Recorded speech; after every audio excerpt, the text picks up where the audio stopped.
आरंभ हो जाइछि ग्रीष्म ऋतु। साधारणतः यही खरा दिने आम स्किन अनेक प्रकार समस्या देखा दे थाए। आजिकालीर व्यस्तबहुल जीवन में आमे निजर स्किन जत्न नेबाकू भूली जाउछु।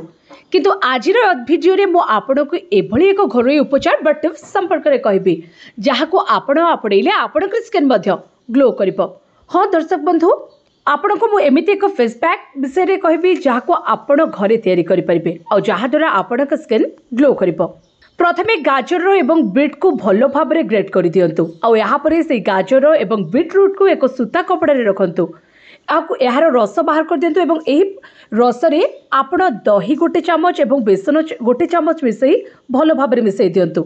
यहाँ पर एही फेस पैक को आपणक मुहरे एवं बेकरे लगाई परिबे।